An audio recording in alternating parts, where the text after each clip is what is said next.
When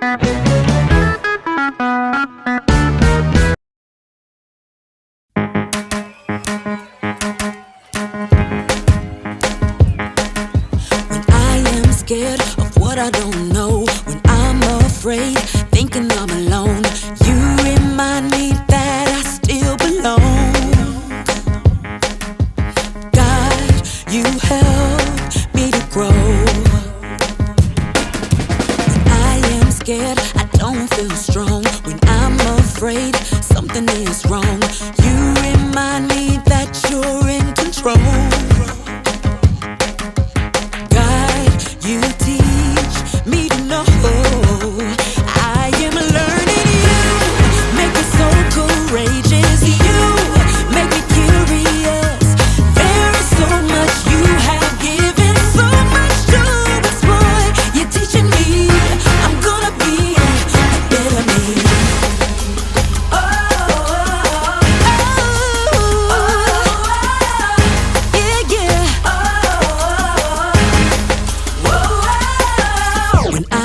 Scared of what I don't know, when I'm afraid, thinking I'm alone, you remind me that I still belong.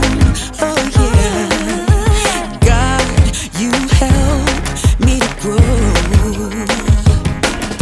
When I am scared, I don't feel strong. When I'm afraid, something is wrong.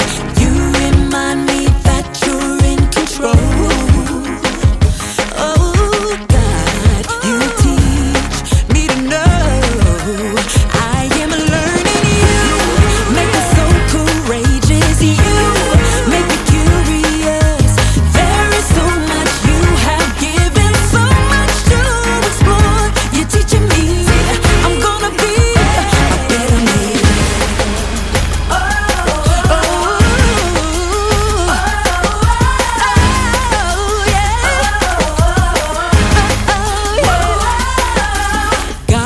Helping me to be better and you're teaching me to grow. God, you're helping me to be better and you're teaching me, and I am learning. You make me so courageous. You make me curious. There is so much you have given, so much to explore. You're teaching me I'm gonna be a better me. Make me so courageous. You make me curious. There is so much you have given, so much to explore. You're teaching me I'm gonna be better me.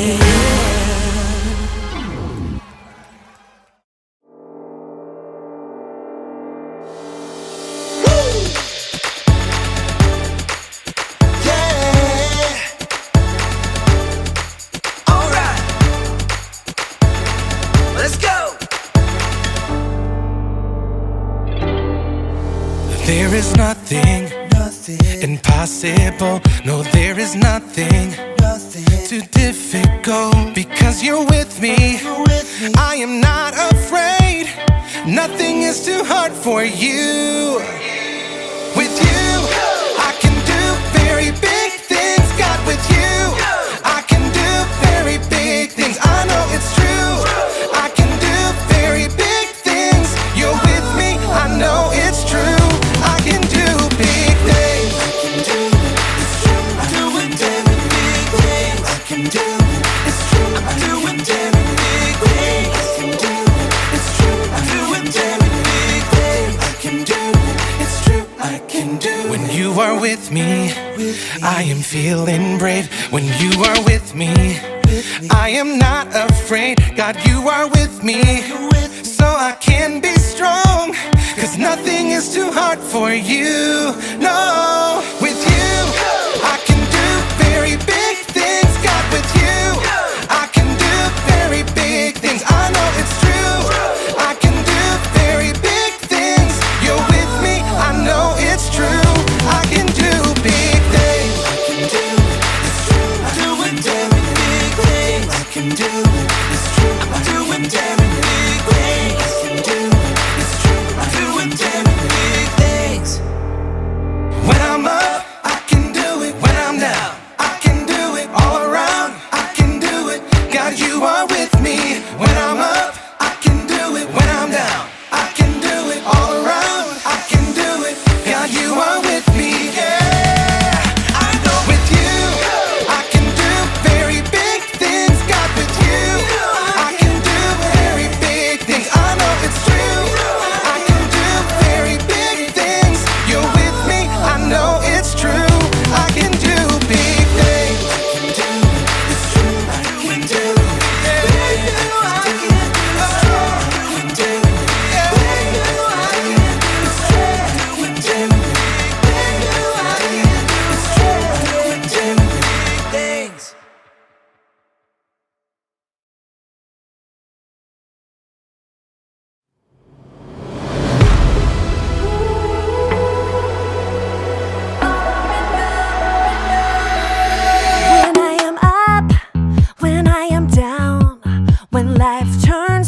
I'm gonna shout and praise.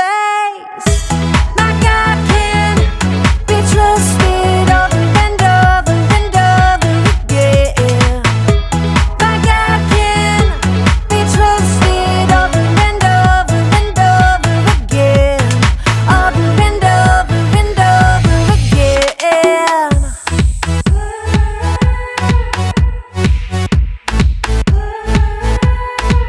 When I am up, when I am down, when life turns me around, should I go left? Should I go right? Should I be walking in circles in my mind? But I know God will make my path straight. I know I'm gonna shout and praise. My God can be trusted over and over and over again. My God can be trusted over and over and over again. Over and over and over again. I'm confident. My God can. I'm confident.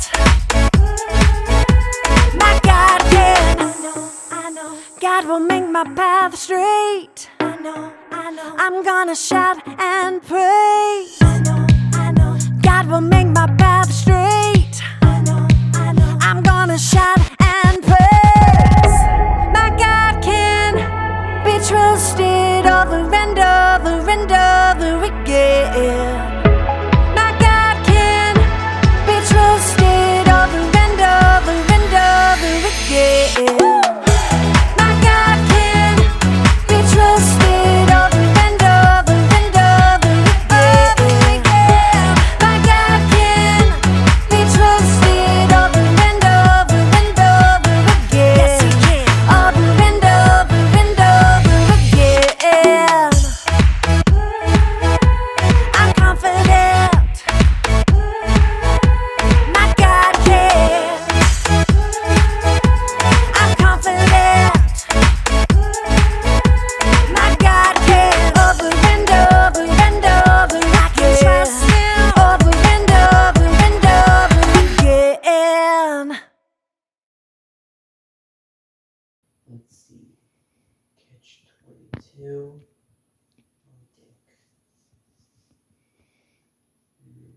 Jungle. Oh! Hi! Didn't see you there. Welcome to First Kids Worship. Today, I'm gonna make a book report. But the only problem is, I can't pick which one. And Mom said that it's got to be the most important book of all time. So far, I got this book, which is called Crime and Punishment, and it's about, well, crime and punishment. But the question is it the most important book of all time? I mean, I don't even know the other books. Like, should I read Edgar Allan Poe's books or Winnie the Pooh? What should I read? And most importantly, what is the most important book in the history of books? Maybe this video will help. Let's watch it together. They say the true test of a game master is the ability to play multiple matches at the same time, proving one's knowledge and understanding of the game. But in every few generations, a competitor comes along who is so in tune with the nuance and know-how of the game, they push the boundaries beyond the game itself. Yes! Yeah! That was really impressive, Steve. I know, right? Yeah. Did you see that move I did over there? Ah, yeah. It's crazy. So good.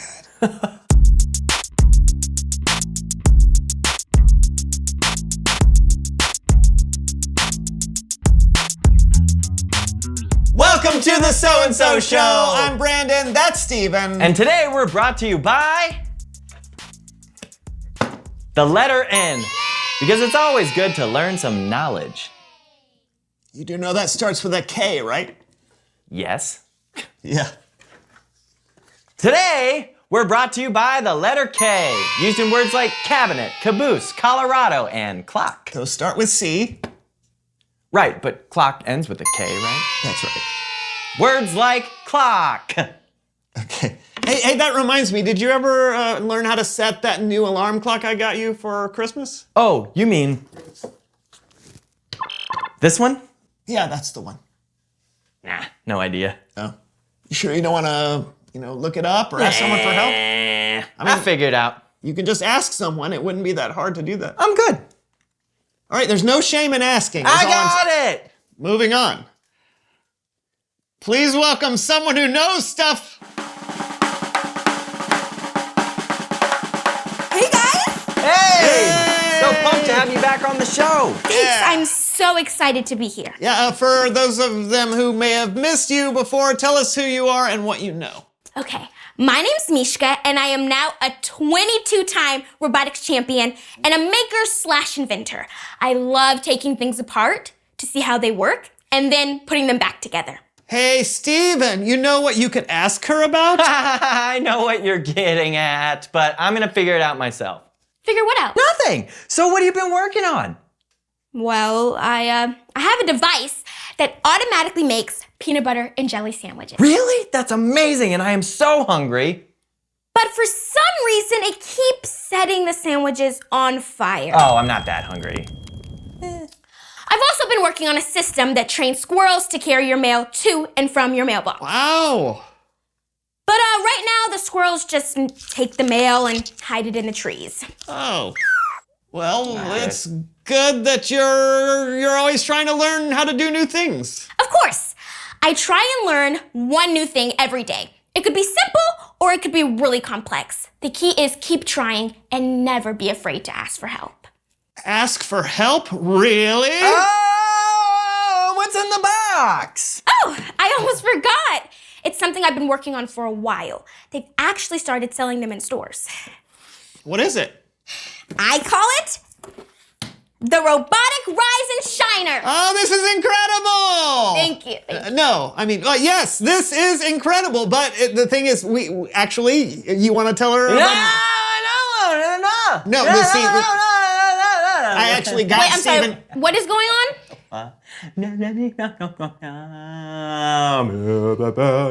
Einstein, Bose, Newton, Curry, MacGyver. See what you've done, Steven? Einstein, Bose. You know she only says her favorite physicist when she's starting to feel anxious. No, okay, I didn't, I wasn't, I'm sorry, I didn't, I wasn't trying to upset you. Are you making fun of my invention? No, it's just,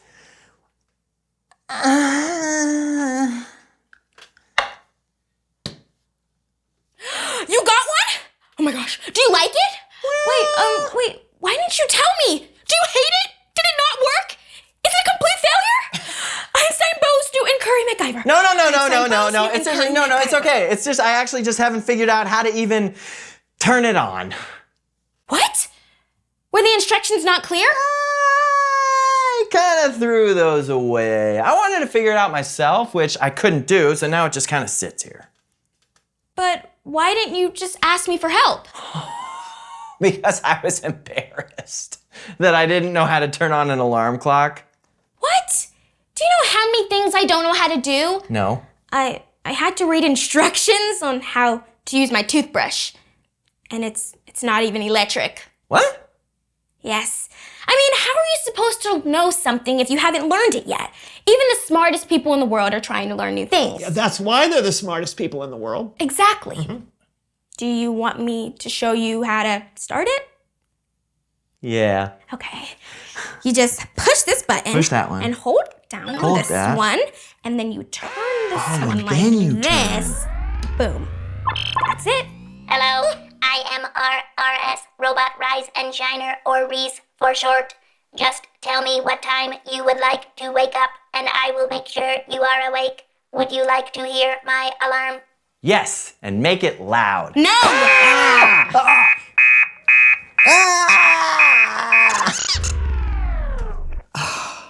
You you have to be very specific with it. I'll send you over some new instructions. Don't bother. I don't need them. I've got this.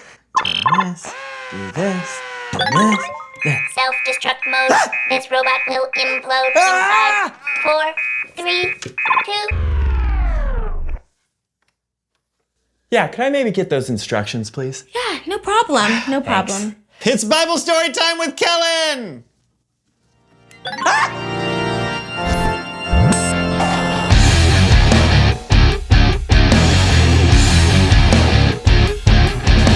We're not about to explode, are we? Or implode, which may be worse. You heard that, huh? Oh, I'm pretty sure the whole neighborhood did. But it sounds like you're ready to accept some help now. Yeah, I think I'm ready to learn something new. Ooh-wee! That is music to my ears. Well, today's story is all about searching for knowledge. Sounds perfect. Hit us up. This story is about when Jesus, as a kid, went looking to learn more. Our story starts when Jesus was around 12 years old. Every year, Jesus, his mom and dad, Joseph and Mary, and most of his family would make a trip from Nazareth to Jerusalem for the Passover festival. It was about a 4 or 5 day trip to get there. They would stay for about a week and then they would travel 4 or 5 more days back. Are we there yet? Not yet. Are we there yet? Not yet. It was a long trip, but it was an important one for their family and for all Jewish families.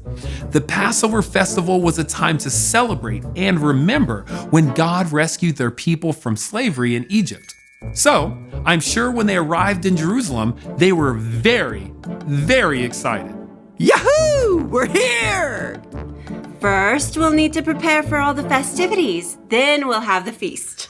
Yes! Roast lamb! A day after the big feast, Mary and Joseph and their extended family loaded up for their journey back home. I keep thinking we forgot something. Are we forgetting something? I can't think of anything. Something important.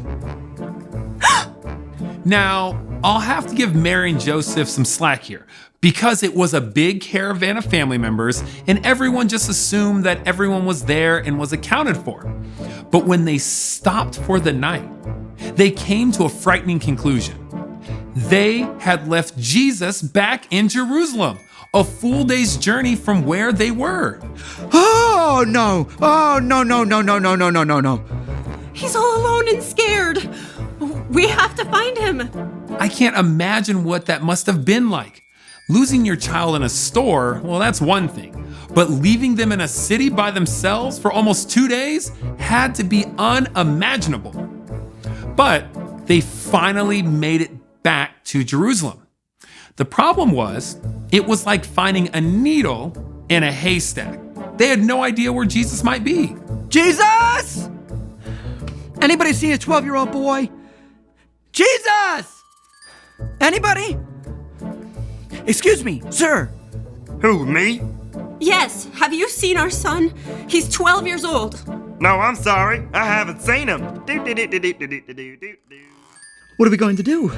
We've looked everywhere. Well, they hadn't looked everywhere. They decided to try the temple. Now, they knew it was a long shot because a kid would not be allowed to wander around with the teachers and the scholars. But they had to make sure. Oh.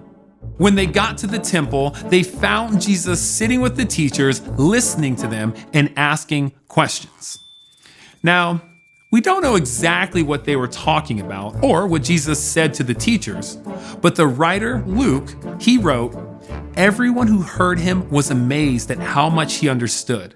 They also were amazed at his answers." Mary and Joseph were amazed too, and probably relieved, and maybe a little bit frustrated. We've been looking everywhere for you. Your father and I have been so worried. Why were you looking for me? Didn't you know I would be in my father's house? What? Mary and Joseph didn't understand what Jesus meant by that. When we read it today, we know the Father Jesus was talking about was God. And one reason that Jesus was in his Father's house was to ask questions and to learn. And guess what? It worked. Because as Luke wrote, Jesus became wiser and stronger. He also became more and more pleasing to God and to people. The end. What'd you think, fellas? It's wild to think about Jesus searching for wisdom and knowledge. Because he's Jesus. Doesn't he already have that? But that's the point. Those who sit around and think they're smart usually aren't. It's those who are constantly looking for God's wisdom. They're the wise ones. Now that is a boom if I've ever heard one. It is. So I'm going to leave that right there. Until next time. Thanks, Kellen. See ya. You know what? Now I feel kind of silly about the alarm clock. I mean, if Jesus himself was looking to learn new things, why would I be afraid to? Well, sometimes we do feel embarrassed when we don't know something, but we shouldn't. Yeah, I guess as long as you're looking and trying to figure out what God wants for your life, you'll be okay. Exactly. And I think that leads perfectly to Reveal the question. How do you know God? Yeah, I guess that's what we've been talking about. If you search for God and for what God wants in your life, you'll probably know God better. Yeah, and you can do that by reading the Bible and talking with others who believe in God. Yeah, and asking questions. I wouldn't have known how to work my alarm clock if I hadn't asked Mishka. Yeah, and we wouldn't have known that awesome Bible story about Jesus if we hadn't talked to Kellen. Yeah, I think we've learned a lot today. I concur. Concur. Another K word. Nope. Concur. Do you hear it? Yeah. It's two Ks. That's why. Concur. Concave. Concur. All right, we'll see you next week for a brand new show. Next week. But that is a C. I don't have a C, I just have an N and a K.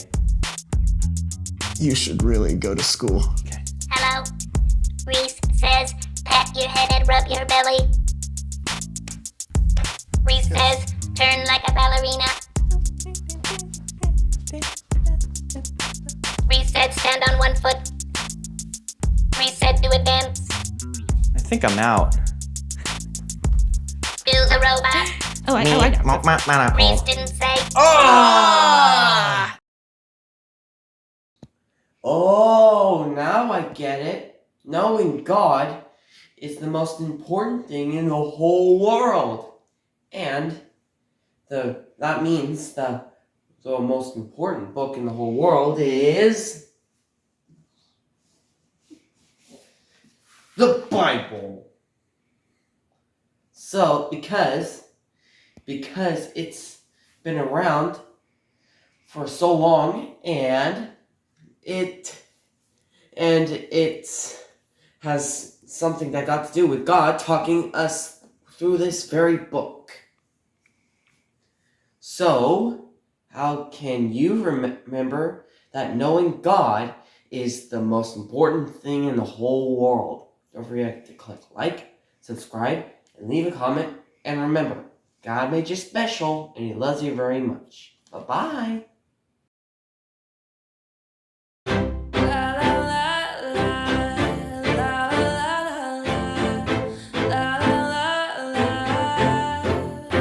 Every day's a new day.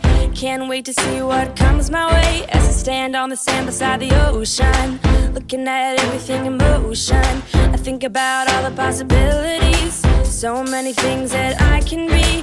No, I never want to stop learning, like a fire in my heart that keeps burning.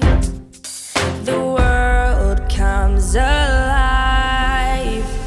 I want to discover, gonna soak it up so I can be better.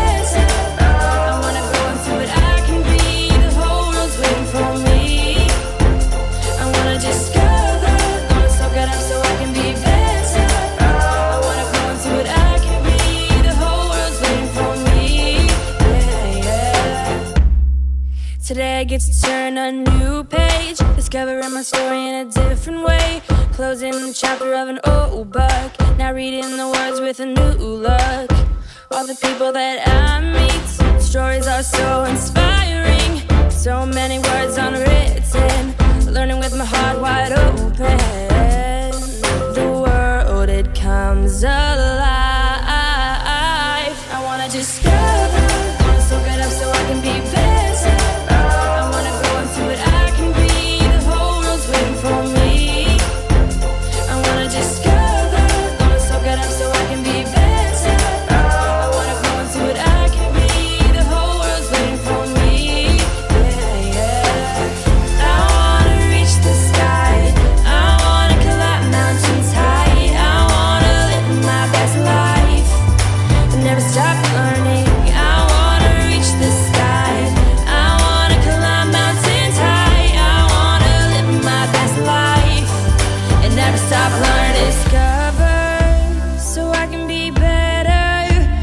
grow into what I can be.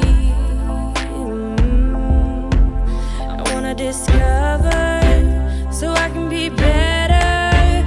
Wanna grow into what I can be. The whole world's waiting. I wanna discover so good up so I can be better. I wanna grow into what I can be. The whole world's waiting for me. It's waiting for me. I wanna discover so I can be better. So I can be better. So what I can be. The whole world's waiting for me. The world's waiting. Yeah.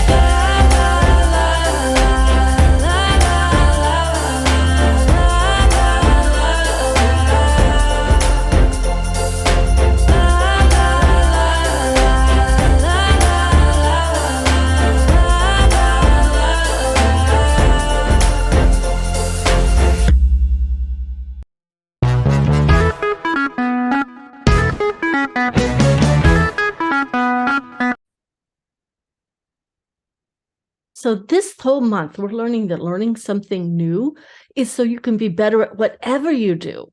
And the boy Jesus, he was learning something new all the time. In fact, it says he grows in wisdom and in stature and in favor with God and man. And that's what you want, right? All of those things, favor with God, favor with other people, and to grow. And so you can become the adult he called and gifted and created you to be. So what is the most important thing? Knowing God is the most important thing ever. My kids used to go to church, and when I was preaching, they would I wasn't always sure how much they were hearing, because sometimes you guys multitask a lot, right? I know this because when I was a kid, I did that. But I realized it wasn't just about knowing the story or knowing some fact about God. I wanted my kids to know God. So when they went to church with me, I would ask them things after the service like, what did you hear? And what questions did you have? And what did you learn? And what did you question? I remember one time my oldest was about 2 years old, and he came home and he'd heard a story from Sunday school and he'd heard another story from church. And so he came home and told me the story of Jonah and the ark. Now, I know you're bigger than this, so you know it was Jonah and the whale and Noah and the ark, but he had these two stories put together, and I was so proud of him because he paid attention to both stories, even if in his little 2-year-old mind he couldn't work it all out. See, it's not about knowing the right facts. It was about knowing that God was in charge, and in his story, God was in charge, and God won, and it was exciting. So knowing the answers to questions is not the most important thing. The most important thing is knowing God. So I want you to see how God changes everything. In this little bowl of water, this little pan of water, you notice how the boat just floats around and seems to have no direction until I put a little bit of dish soap behind it, and then it just takes off. That's what knowing God does. He's like that little bit of dish soap that makes everything else in your life just take off in the right direction, and you suddenly aren't wandering around life trying to figure out what to do. You're knowing God pushes you in the right direction, and you're always doing the right thing because you know what God is doing. You know God's character, his nature. And knowing that changes everything. So you can be better at everything you do. See you next time.